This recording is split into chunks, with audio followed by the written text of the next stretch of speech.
Okay, bye-bye. Welcome, everyone. Thank you for joining us for today's Appraisal Buzz webinar, sponsored by Asteroom, ACE, and PDR. What does it mean to you, and what's the future for appraisal data collection? We have Eric Tsai and Josh Walitt here today. Eric, I'll hand it over to you and let you get started. Sure. Thanks, Jim. Hello, everyone. My name is Eric Tsai, and I'm here with Josh Walitt and Jim.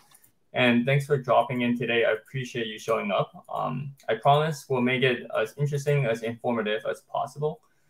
So today, here's an agenda slide. Of course, we'll be talking about PDR, but I think a lot of people in the room have heard a lot about PDR in the past couple of weeks. So we will just have Josh give a quick refresher on the history and purpose of PDR. We'll then touch upon some of the considerations when choosing and working with a PDR solution. If you're an appraiser, you probably are wondering how you will work with third-party data sources when the PDR gets upgraded to a hybrid, and how you will use and then I have heard a lot about appraisers asking, how are we supposed to verify the data on a report? So we'll certainly discuss that as well in this webinar. If you have questions, again, please use the chat to submit your questions. We'll save at least 30 minutes for Q&A at the end. So first things first, I want to give you like a more formal introduction of myself and Josh. So Josh, why don't you take the lead and let the audience know who you are, who you typically work with, and what's sort of been your involvement with PDR? Okay, great. Thanks very much, Eric. Thank you for inviting me here today. I appreciate the opportunity to kind of educate and bring everybody on board with kind of one of these many moving parts that we see right now in the profession. A lot of things changing. So I am Josh Walitt. I am a certified residential appraiser out of Colorado. So those of you who are familiar with Colorado, if you know Western Colorado, I'm over in Grand Junction, beautiful area. I'm a USPAP instructor. I am the principal consultant for Walitt Solutions. We offer solutions and support to appraisers. We mentor appraisers, large and small appraisal firms, appraisal management companies, lenders, technology companies, really taking a look at the compliance space, the valuation space, making sure everybody's sort of working correctly, and have taken a look at this property data report, this PDR requirement that we're seeing with Freddie Mac at this point. And so what is this property data collection? It's something I've been answering for appraisers, for tech companies, for AMCs, and trying to get everybody kind of on board, moving in the right direction. So that gives you a little bit about me, Eric. Very interesting. Yeah. So thanks, Josh. So if you're wondering how come you have never heard of me or Asteroom, no worries, you're definitely not alone. We are sort of the new kid on the block. Before joining the real estate industry, I actually was working for Facebook in its data science team. So completely unrelated. In 2019, I left Facebook to officially start Asteroom, because we saw an opportunity to democratize duty toward technology and create a duty toward platform for real estate agents.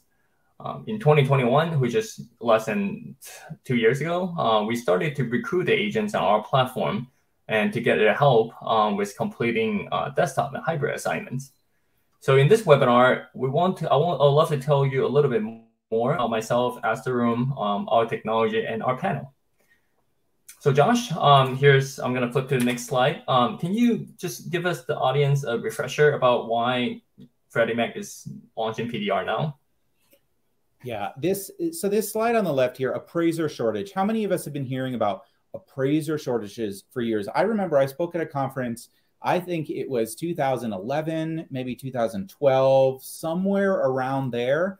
And a fellow panelist turned to me because people were talking about appraiser shortages, and the trend line was going down and down and down and down. And I remember someone saying, you know, well, what are we going to do if we don't have enough appraisers? And this was a state regulator. They didn't really have any horse in the game for ordering appraisals or anything like that, but they had heard enough from licensees and other interested parties. So COVID sort of exacerbated that, right? But what it also did was it really pushed for exploring technology, exploring how do we do desktop hybrid type assignments, right? And so people really turned to their own solutions in some cases. They said, let me do a live FaceTime with you. Let me do this with you. Let me get this data.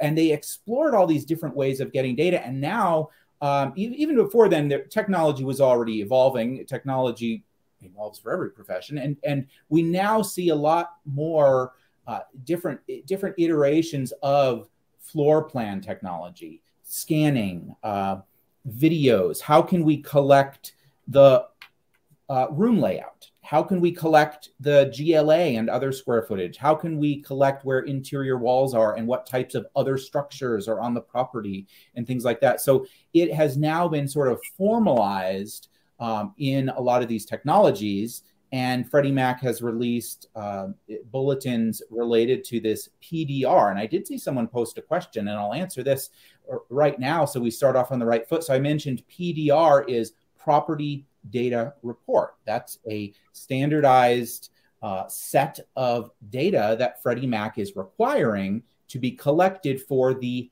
ACE. If you noticed, ACE is in the title of this webinar, and that's ACE. That's the Automated Collateral Evaluation. That's what we often call the waiver, but they're not. The PDRs aren't only being used for waivers. They're being used when the waiver isn't appropriate. Maybe the property doesn't qualify or whatever the circumstance is. That PDR is forwarded to appraisers for hybrid appraisals. And so we'll be seeing the results of this technology, scanning, the results of a property data collector answering hundreds of questions. And, we'll have all this data then available for that hybrid scenario. So that's just kind of a background. And, desktops and hybrids have been around for decades. Freddie Mac, a lot of effort, a lot of good stuff in their program and their requirements, but they didn't invent this, right? Desktops and hybrids have been around for decades, just not in the Freddie Mac and Fannie Mae space in an official capacity like that. So just to touch on Josh's point, I think as I work with the GSEs and see their webinars, I think really interesting piece of the development of technology is this: everybody can use a mobile phone to create a floor plan, and that could be very accurate as human using a laser to measure it. So I think the claiming is that technology it's sort of maturing, and in the way that anyone can be a data collector as long as they have a smartphone. They can produce a high quality floor plan. Certainly, technology is an important piece of it. But Josh, why don't you tell us a little bit more about what are the other considerations when choosing and working with a PDR solution? Well, first of all, panel and coverage, right? So when lenders or AMCs are looking for solutions, they're looking to have a consistent process in place. So they're not handling, the Eastern Seaboard one way and the middle of the country, there's no coverage, so we're going to do it this way, right? They sort of want that coverage. And so I know there's a lot of folks now who are really looking to build their panel with real estate agents, with property inspectors, including trainee appraisers and appraisers in some cases. And the training is a key piece. All right, so I've developed training. I know there's training with other companies as well. This is where if an underwriter is going to rely on a property data report, a PDR, for a waiver, for the ACE waiver, they need to know that this person has some training. They have some sort of knowledge of what they're supposed to be doing at the property in terms of what am I looking for? What are the concerns I should be looking for? What are the damages I should be looking for? What are the components I should be reporting on, right? And then if it does go into the hybrid appraisal and that PDR is passed on, appraisers need confidence that it was either an appraiser doing it or some other type of person who has training under their belt. And that's directly required in the Freddie Mac announcement, their bulletin. And also noted in there is the review process. Lenders, either through their AMCs or through their own processes, they need to have some sort of QC, QA, whichever you call it, right? Quality control, quality assurance process to ensure that what's required is being collected, There's a lot of contingencies, right? You need photos for certain items and things like that. So it's really important. Is there a requirement, we can see right on the slide here, to have quality control? Yes. Freddie Mac is not wanting just anybody to do this and just any sort of data. It's a very, very prescribed set of hundreds of data fields. And then on the bottom there, appraisers who are completing the hybrid appraisal, you know, I refreshed myself on the hybrid form. So in all of your software, the hybrid appraisal form, I was refreshing myself on page 4 of 6. It talks about relying on property data report information, reconciling that information, verifying that information, right? So we already do that type of thing, don't we? We already compare what we see with public data and try to resolve and reconcile. We already use MLS data. We already compare photos to the data being reported and things like this. So it's that type of rationale that we're used to doing as appraisers. We apply that same thinking and that same process to the PDR that is supplied to us in that hybrid scenario. So another thing that we can do too is we can call the property data collector. We can actually call them up and ask them additional questions. Their name and contact information is right on the PDR. So just like we might verify information with the county or with a real estate agent, we would do the same with the data collector. So Josh, is the public record like enough to like, because you have seen the data set that Freddie Mac is asking, like there are about 150 different data points. Some of them are very specific to rooms, right? Room by room flooring, room by room damage, room by room, you know, bathroom by bathroom, like material. Does MLS or any sort of public record have that information? That's a really good question. You're not going to find necessarily an A to A comparison and a B to B comparison, right? You're not going to have the room specific information in your county. Sometimes we have almost no information in our county to compare it with. And that's when we fall back to our other types of verification and processes and the reconciliation processes. So we're taking a look, we're saying, do the photos make sense with what has been communicated? I can clearly see that there's no flooring, or this is all torn up, or there's a hole in the wall, and yet nothing is reported, right? So I can actually, as the appraiser, I can make that judgment call and say, I don't care that they reported no damage. I can see it with my own eyes in the scan or in the video or in the still photos. And therefore, in my appraisal process, I'm going to include that damage that I know about. And one of the things that is interesting is when you look at the form, it says, look, we are assuming, and this means the client is on board with it and the appraiser is on board with it, that what has been provided to me does not have any significant omissions, right? So if I don't see damage and if nothing's reported, then everybody involved in that assignment is okay based on the risk profile with assuming they haven't left anything out in this information, in this PDR. So Josh, if the appraiser just says, I just want to go visit the property and check it out myself, can they do that? Well, they can talk to their client about that. If there are some concerns, they want to share that with the client. And in the, in fact, in the bulletin that has come out, there are protocol for when you upgrade to the hybrid, and then there's protocol for when you can upgrade to a full interior and exterior visit by the appraiser. So that there is protocol in place for that. So the review process certainly an important discussion and processes for us to keep looking into. Based on this, what are some of your predictions for the future of the technology trend in appraisal modernization, specifically for PDR and hybrid? Can you ask that again? So out a little bit. Yeah, what are the sort of the tech trend, right, that's happening within this? I mean, we're talking about digital twins on this slide. So yes, yeah, thank you. I lost a little bit there. So yeah, so I mean, 3D. Sometimes people call it a 3D walkthrough. Sometimes it's called like a dollhouse because it kind of has that feel of a dollhouse. You can actually have links to these. I know Asteroom's PDR has. The report or the technology has the ability to have a link. Someone can actually go, you can spin it around. You can look at it from different perspectives.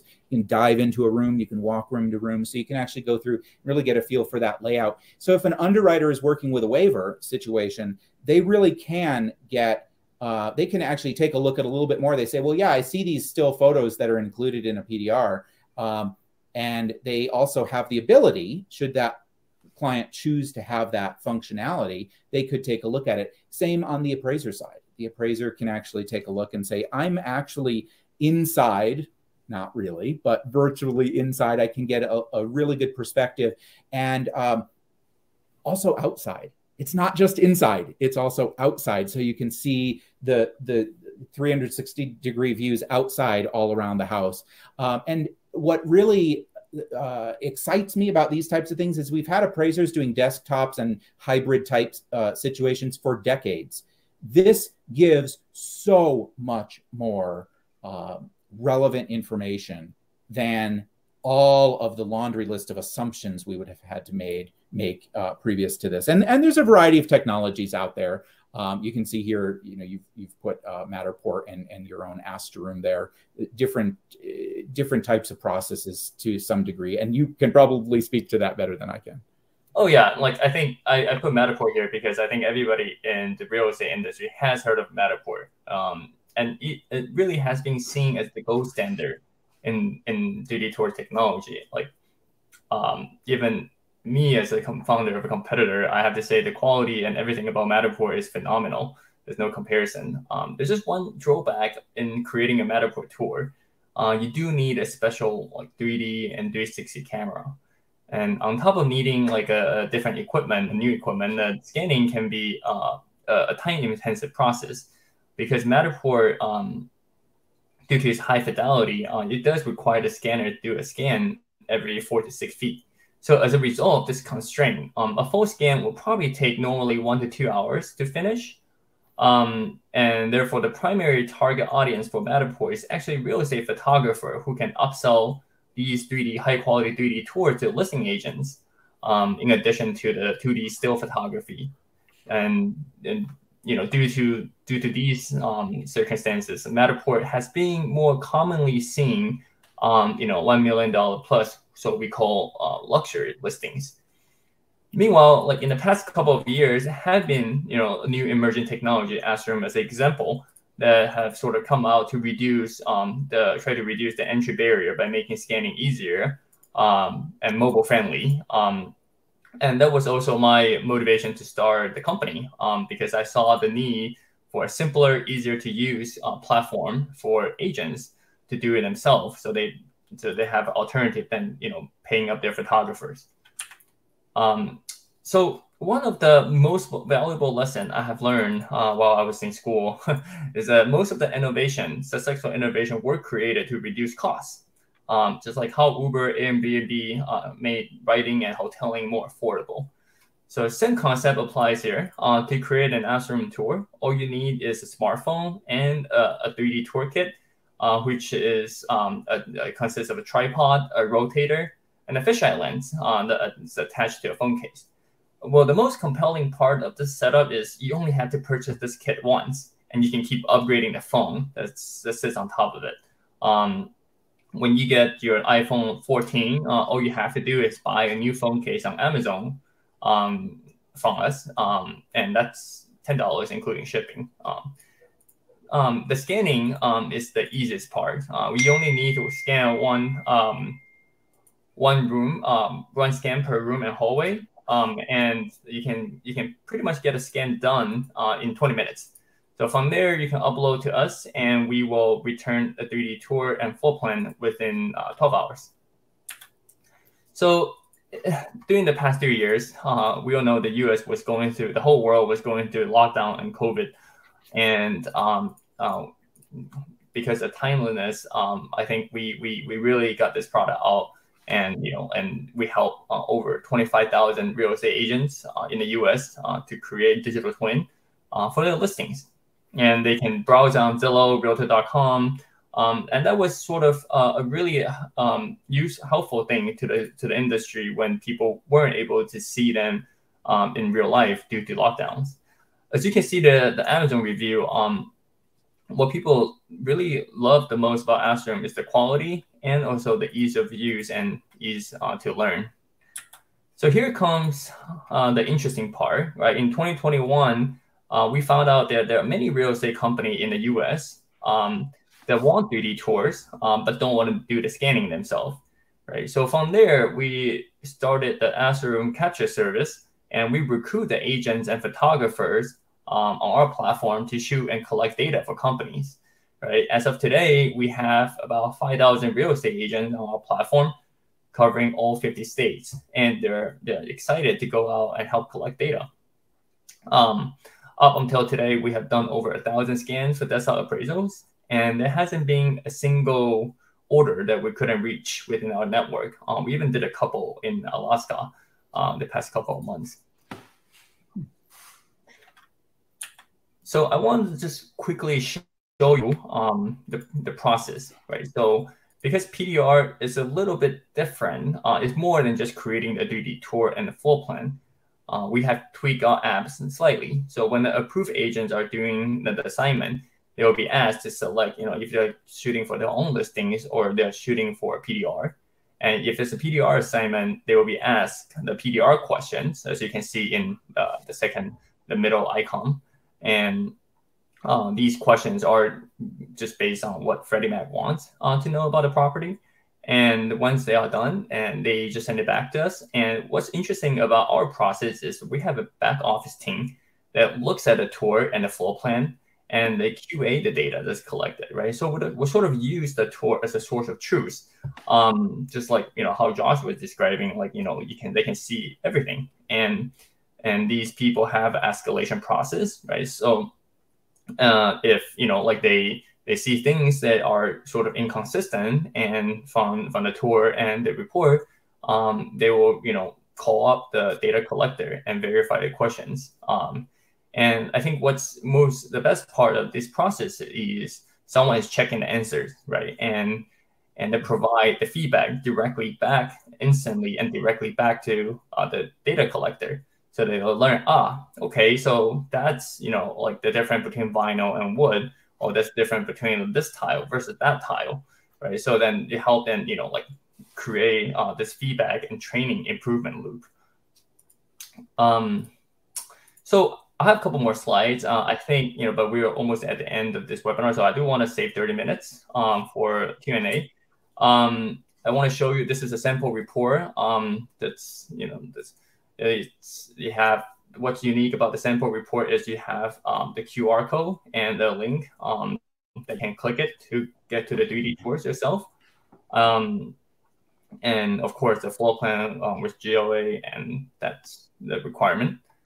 And I see one question that's asked, I think it's really relevant, so I want to address it. The question is, does Asteroom train you? Asteroom, yes, Asteroom does the training. Yes, Asteroom gives you the real estate knowledge, and provides you the training. And we have, the product is very intuitive, so there's not much training of the product. But yes, we do provide the training. And so I just want to quickly show you a couple of tours. I mean, obviously you can find them on our website, so we just do it real quick. But I want to tell you more about how the appraiser found and appreciated and while we're doing the desktop assignment. So I'm going to share my screen. The number one case is a missing GLA, right? As you can see, we have 800 square foot that was short from our calculation compared to what's on Zillow. And so it looks like it's a situation with a basement, but this is what's going on. So all the rooms have windows, right? So if you're an appraiser, you're going into the photo, you're wondering, okay, like which room are the rooms, below ground, right? So if you go into, once you enter this tour, you can see it really clearly from the overview. Like clearly, this is built on a slope. So if you go to the front door, you can see, okay, like this is a 1-story home from this view, right? And you can go to the backyard, right? Say, okay, like, no, this is a partial below ground. Okay, now I'm trying to figure out which are the rooms that are below ground, right? So you can get that from the dollhouse, right? So you can see that, okay, the family room and the primary bedroom. You go in, check it out, and the primary bedroom seems to have individual AC, while the rest of the house seems to have a centralized ventilation system. So that's, go to the first floor, go check out if, like, so here's the vent, right? So that's a little interesting, right? And then you go the hallway, you can see like the flooring is very different between rooms and the hallway, right? And there's the attic, right? So part of the question is attic access. And then you can move around like, to other parts of the home, like the kitchen or the outside, right? You can go to check out the neighborhood. Just get a feel of the neighborhood. What kind of street is it on? Is there seems to be a power line, but that's sort of a small one, right? So those are the things you can do in the tour. And the second one I want to show you is the other one with a power line that's actually running through the home. So let's go to the front yard, right? You can see that, okay, there is a power line, right? But you sort of want to understand like where is it going through the home. So then you can go to the backyard, right? And see, okay, like there are actually two pretty big towers just right above the backyard. I'm not an appraiser, so I don't know how that actually affect the value. But if I stop sharing now and go back to the slide, so if you start sharing now, go to the slide, and you can see that part of the bulletin does require, right, the power line to be upgraded to hybrid appraisal, right, or like from PDR. So when you may be dealing with some of the PDR that actually have power lines, and if they have a 3D tour, then you can use the tour to sort of check out like what the effect of power line to value. So that's basically all. This is the summary slide, and it will open up perfectly on time for 30 minutes of Q&A. I just want to say that I really believe we have a good solution for this and help appraisers, help everyone. And number one is, most importantly, we have a great group of real estate agents. They are basically everywhere in the US, and they already know how to use our app in creating 3D tours in the past 2 years, and they have a lot of overlap knowledge with appraisers because they have to take a test to be a real estate agent. And we have as I had mentioned earlier, we have a robust back office QA process that looks at the tour and verify the information before we hand the report to you. And lastly, is through this QA process that we are able to provide instant feedback to the data collector to help them improve their data collection over time. I think I've been working on this, and even myself, right? I can't identify things correctly from time to time, and I have to ask Josh or other people that are appraisers, hey, what is this, right? So I think it's realistic to really think that it's going to take a little bit of training and like doing it to help everybody to gain the right knowledge, see all kinds of edge cases, to really have them like to be able to collect data correctly. That's it. That's sort of what I have prepared for and today. And thanks everybody for tuning in, and open for QA now. Yeah, it looks like we've got a number of questions, actually quite a few questions that have come through. So, and keep them coming. We want to make sure people kind of get what we can answer. We want to make sure it's answered before you go. So I know, so there's one here, a list of AMCs and lenders that are fulfilling PDRs. I think, are you asking which parties out there have technology that are generating the property data reports according to Freddie Mac's specifications? Freddie Mac would have a list of those, but I know, Asteroom is certainly working with some clients where Asteroom is providing them. So I'm not sure the nature of your question exactly, but maybe you can take that, Eric. Yeah, if you just Google Freddie Mac PDR provider, and then they have a list of providers, and some of them are AMCs, some of them are like us. We are not an AMC. We just work with AMCs. Okay, good. And then so let me see. There's another here someone saying 10 years 10 years down the road, appraisers will not have, been traveling outside of their office. They're going to be, well, at this point, of course, we're talking about hybrids, but desktops are, kind of a different animal. And then hybrids as well. It's only for certain transactions. It's not for every transaction. It's not, it's not happening every single time. So appraisers are still going to be, going out of their offices. But I think the idea behind some of this technology is that a lot of the same information can be gathered. So you have people out in the field, and that is what they're doing. And you have analysts, the appraiser, at their desk, and that's what they're doing. So I think that is sort of maybe where people see it going, but I don't think it's going to entirely, kind of take over the current model entirely. But the idea behind the training, the idea behind the robust data set, the idea behind the technology and the dollhouse view and all the video capture and things like that is that you would be able to gather that information or gain that information by receiving the data packet rather than actually traveling back and forth and back and forth and back and forth, having field and having desk folks kind of in their own areas. Let me take a look at what else we've got. I see this one's easy, so I'll just take it. Since data collection and collateral inspection is an integral part of the process, the person is asking if the data collector's name and contact information will be provided, and the answer is yes. You will have the name and contact information and their profession. I mean, basically, if they're a real estate agent, inspector, or none of the above. You can call it up and discuss. Ask any questions you need of that data collector, and that question even goes on to ask, is the appraiser? So if it goes to that hybrid appraisal, and we've got many appraisers on, and you're doing that hybrid appraisal, is that data collector to be named in the report, in the certification?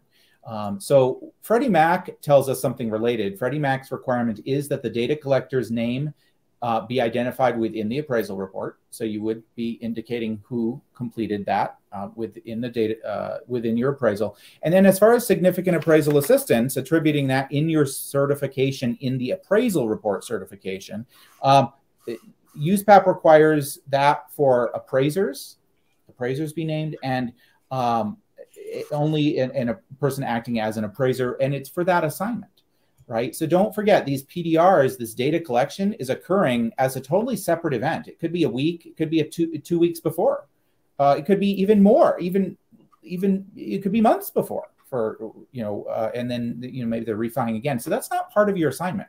So they wouldn't be named in your certification. You would name them just anywhere in the report, but you wouldn't say they provided significant appraisal assistance for this assignment in that appraisal report certification.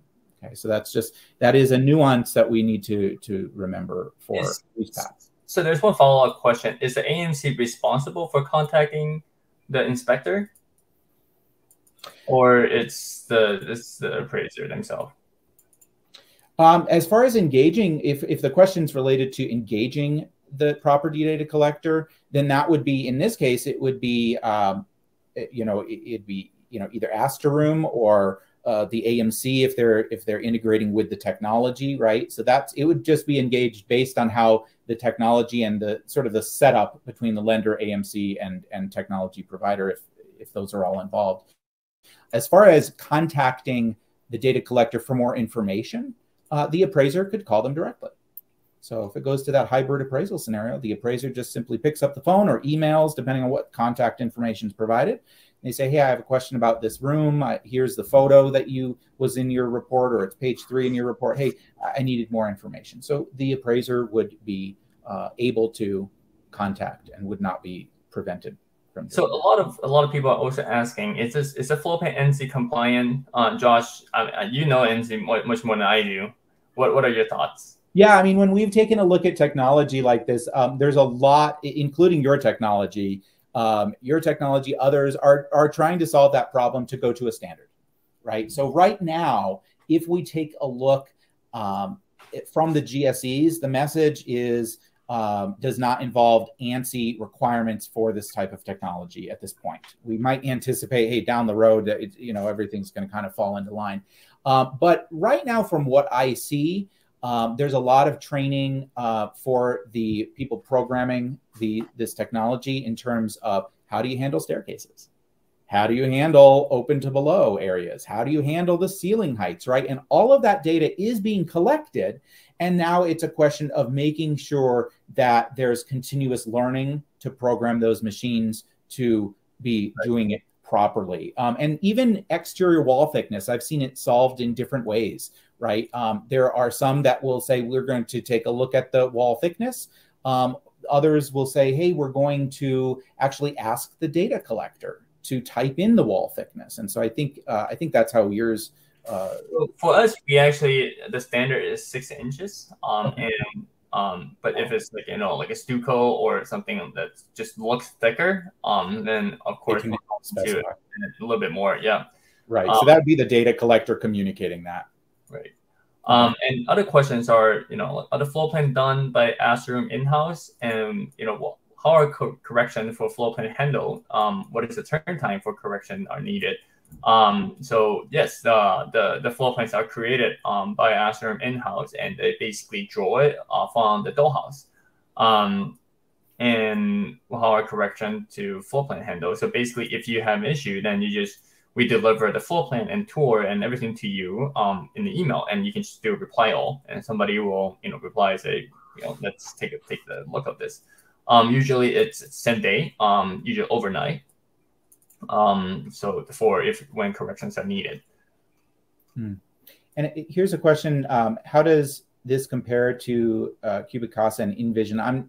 I'm not, we're not here to kind of take down anybody or anything like that, but I think each one kind of offers something a little bit different. So I know like Asteroom has the 3D dollhouse. I don't think that occurs with every other solution out there.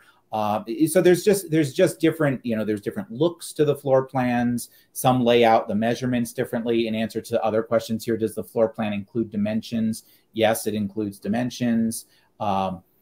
So I think all of them are trying to meet the needs in terms of minimums that we see out there, but also I think like the dollhouse is something that I know a few people looking at it have said, wow, that's kind of a wow factor at this moment with some of what we're seeing. A lot of appraisers are asking, what if they want to join the panel?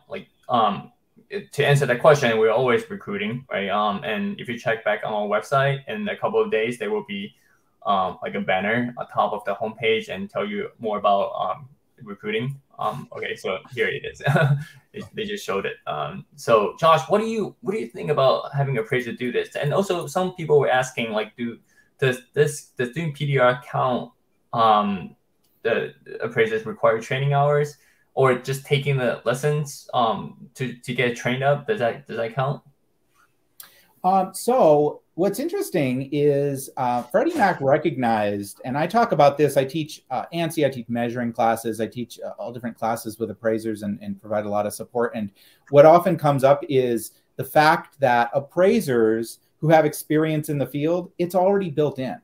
Appraisers who have been measuring houses know how to measure houses. They know how to, even in some cases, they're adopting this technology and using it for themselves on regular assignments. They're just saying, hey, this will help me measure the house.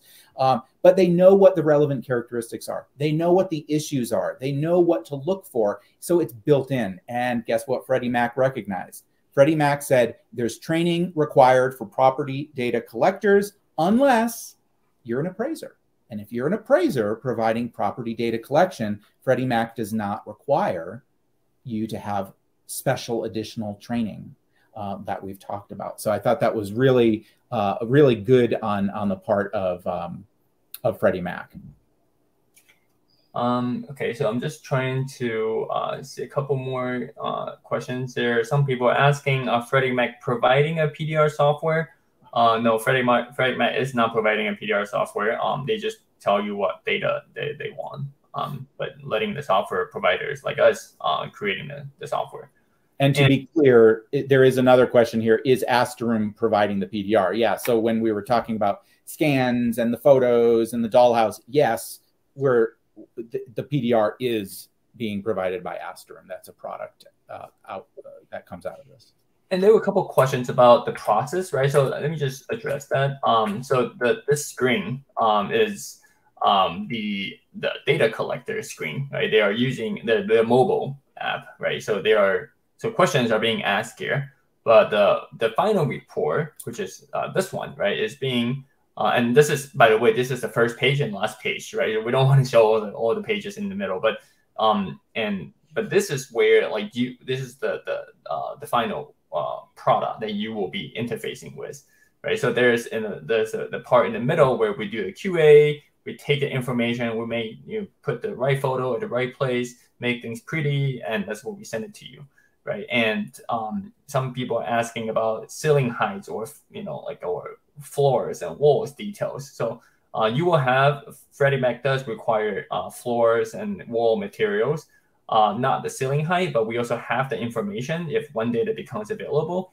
I think that's also one thing that's interesting about 3D tours is because we do the panoramic 360 scan. So we do know the ceiling height. And so that's, if you're asking about like a 3D tour versus non-3D tour floor plan solution or data collecting solution, that's, one interesting piece of difference. Here's another question. Is Freddie Mac only recognizing PDRs or is Fannie Mae also? So Freddie Mac has rolled out their program. Fannie Mae has not. It is a jointly developed form. So I think we can safely assume that Fannie Mae will be coming out with something, but they do not have their program out at this point. Probably similar in concept, but there's going to be some nuanced differences, I'm sure. Where will the when will the PDR be moved to a 70H? So Freddie Mac says, look, you need to have an appraisal done. You can't go with that ACE waiver if certain things. So if there are certain negative external factors, we had an example of power lines, right? And if it's those massive towers of power lines, then perhaps the underwriter looks at that and says, well, that doesn't meet Freddie Mac. So I'm not an underwriter. I'm not going to say whether it would or not, but they're looking at sort of property eligibility. They're looking at property condition. They're looking at types of properties. If there's certain components that maybe don't meet, they need to take a better look at it. So there are some prescribed scenarios where that would be, and that would be really an issue of policy, right? Which of course would be subject to change, and that would, you just need to look at Freddie Mac policy in that case.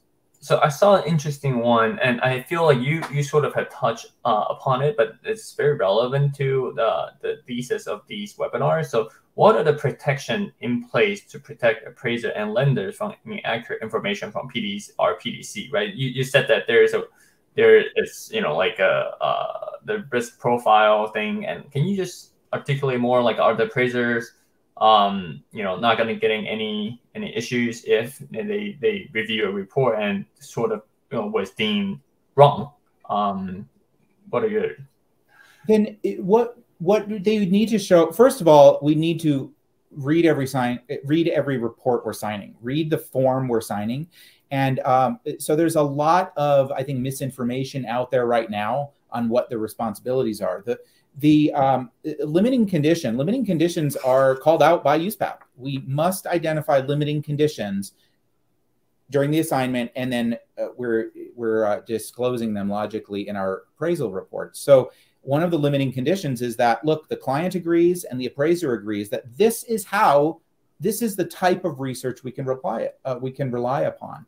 And so there is a built-in assumption, a built-in standard assumption for this type of work on that form, that there was nothing left out. There were no material omissions.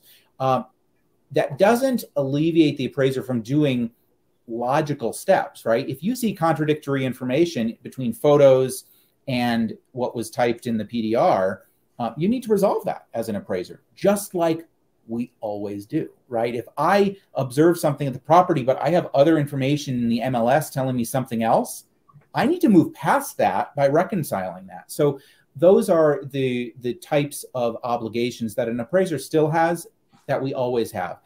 There have been talks about, oh, hey, wait, my state board isn't going to like this or that. And I think what we do is we look at go back and take a look at how have they handled desktop appraisals in the decades since those began, and things like that. I know I've talked with E&O providers, and talking about the specifics. They say, well, look, it's an appraiser. It's an appraisal. They're relying upon data that they gather. Do we have a clear-cut scope of work agreed to? Do we have clear-cut limiting conditions and assumptions and things like that? So in a quick talk like this, probably that isn't really alleviating all types and parts of that discussion, but those are some of the high points.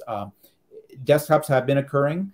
I think actually these assignments lay out the obligations in a much clearer way than we've seen in past decades, to where it actually protects people who are participating rather than leaving it vague and open-ended and questionable.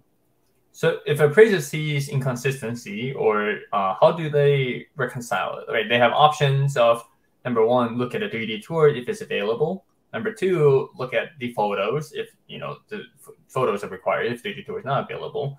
Number three, they can call up the data collector.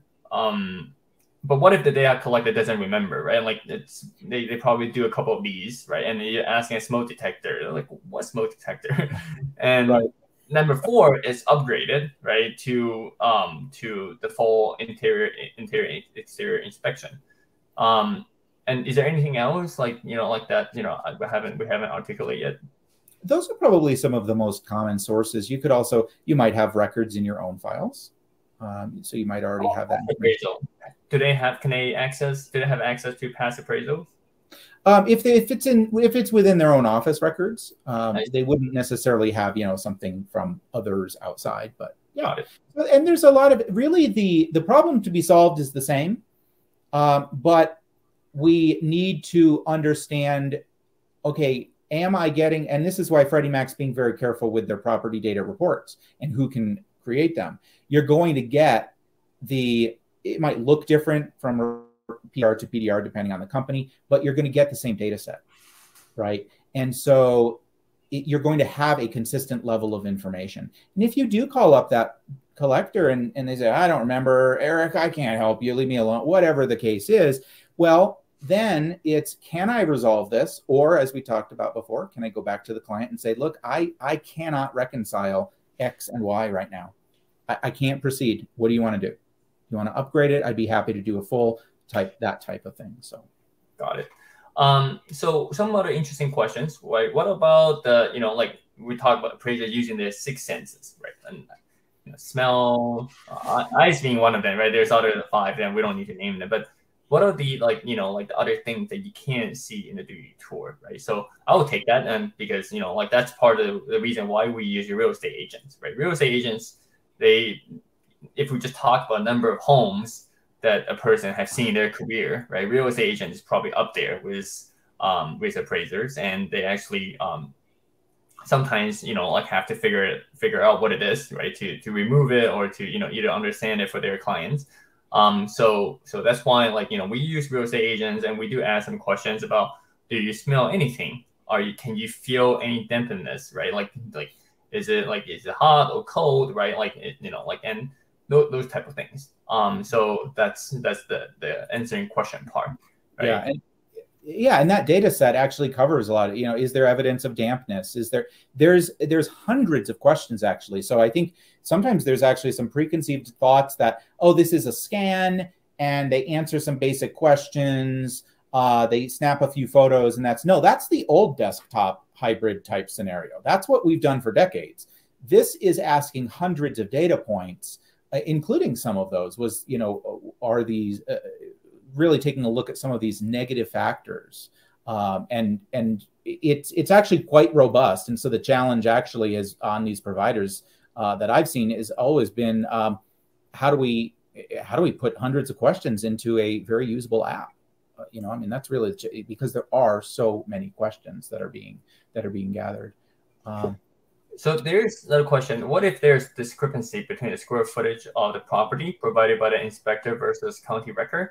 And what is the way to rectify this without appraiser making a trip to the property? I think I covered that earlier. And that was one of the case study, right? If it's partial below grade, You go to the tour, take a look of it, and if it still seems wrong, then you contact us, and we'll look at the tour with you, and we'll look at the data sources, and we also, if needed, we'll send another data collector to just to reconcile. And sometimes, and we have been doing this a lot, we're like, this is right, like we'll look at the 3D tour, right? This is a 3D tour, and this is the breakdown floor by floor, and the county record is wrong, and we have seen that.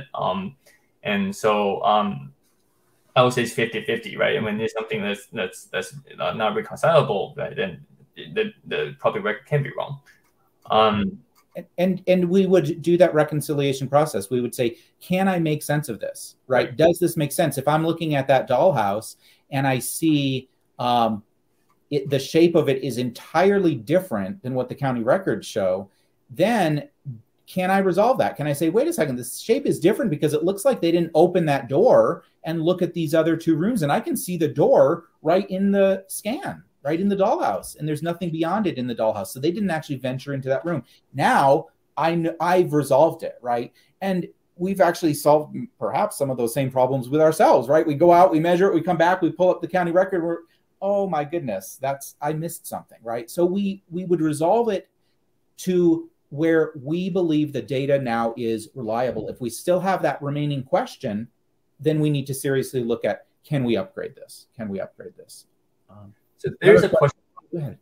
There's a question about the floor plan accuracy. So obviously, if you have a LiDAR, right, then it's always more accurate. And for us, it's between if the room is empty, the house is vacant, versus furnished, right? If it's vacant, you will get, it's usually around like 2%.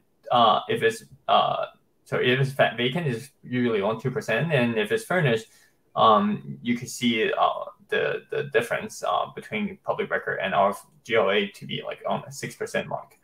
I think that's pretty consistent with all other solutions on market. Josh, there's one question specifically for you.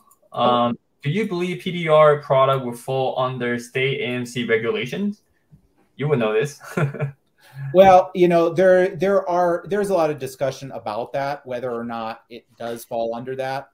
Since the property data collection is actually happening not at the time of an appraisal assignment, and it's oftentimes going to it's occurring without an appraiser doing it, then the argument is easily made. Look, it doesn't fall under the regulation of appraisers, right? Because we have a property data collector going out and they're collecting data for a lender or an AMC at that point for them to use in a waiver scenario, because a waiver has been offered by Freddie Mac.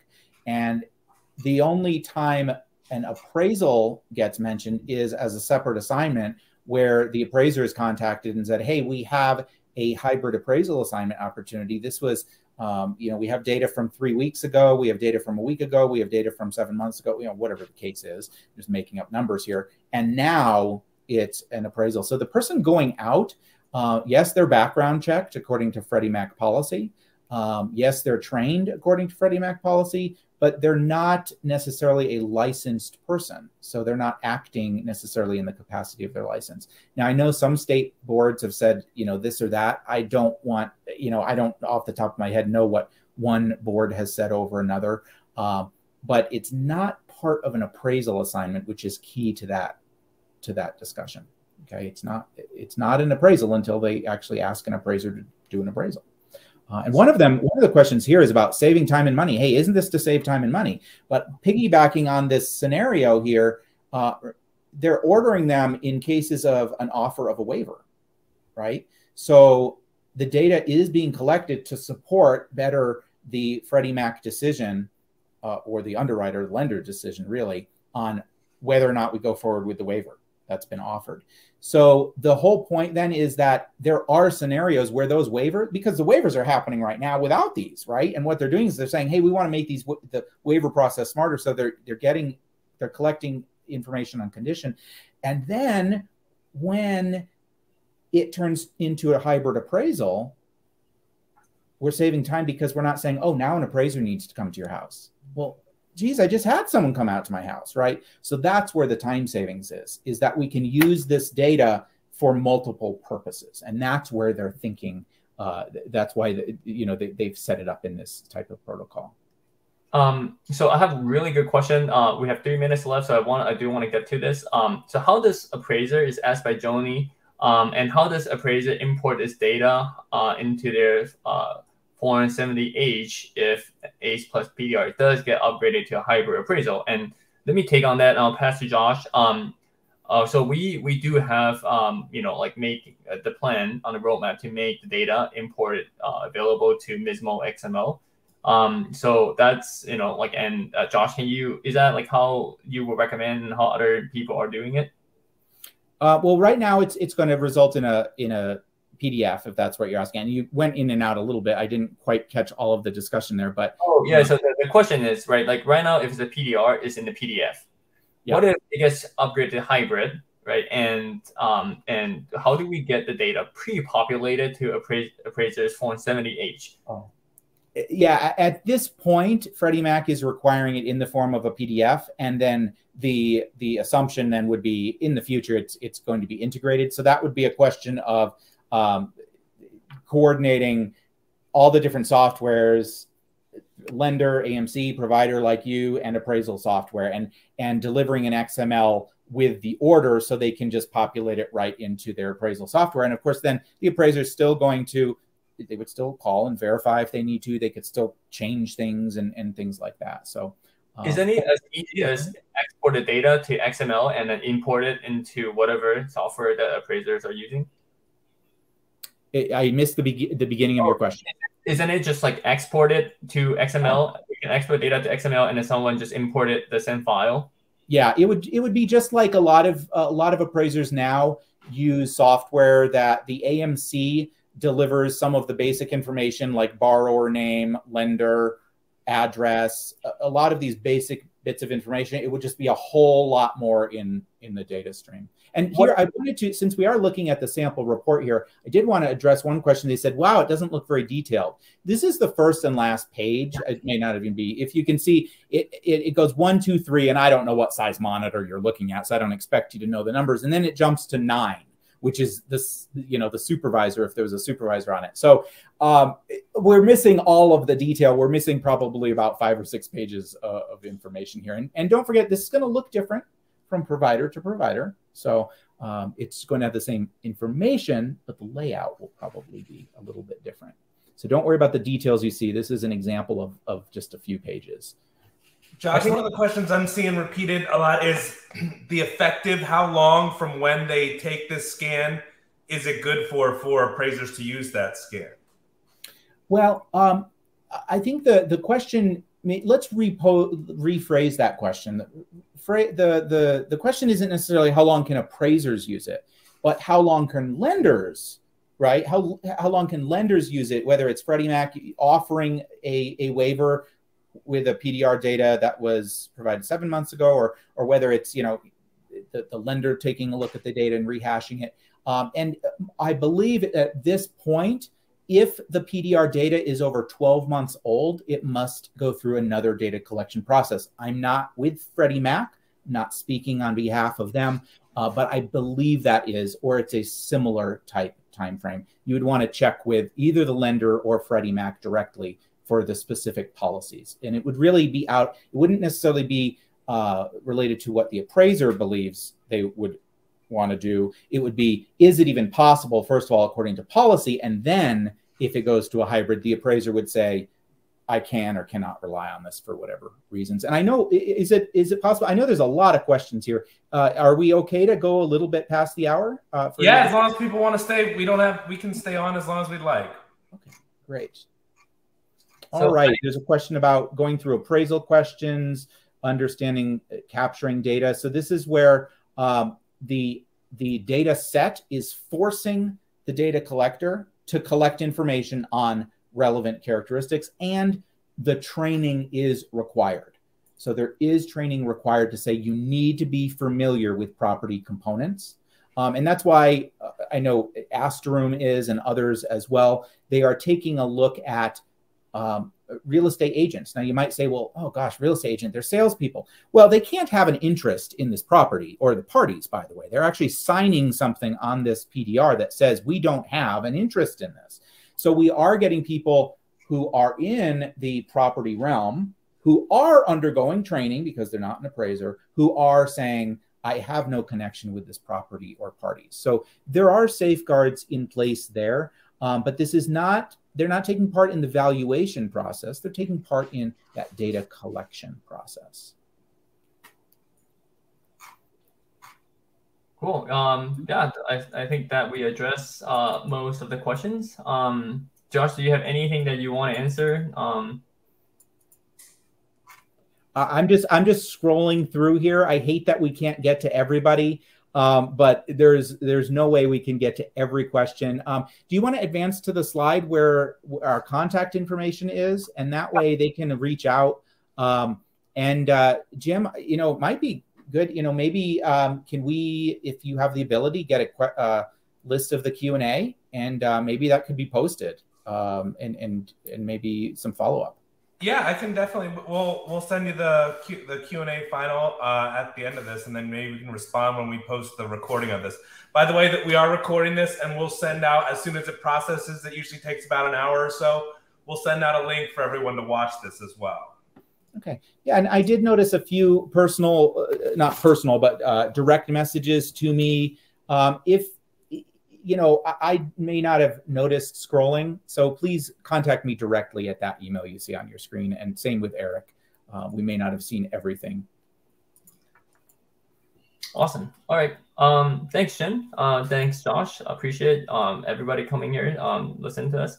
And yeah, feel free to contact us if there's anything. Otherwise, we'll see you next time. All right. Thanks well, thank you so much, Eric and Josh. That was really insightful. It was great to see that technology. I popped up the thing for anybody that's interested in joining as well. But like Josh said, reach out to them directly or reach comments at appraisalbuzz.com and we can forward it to you. We really appreciate your time today and have a great day.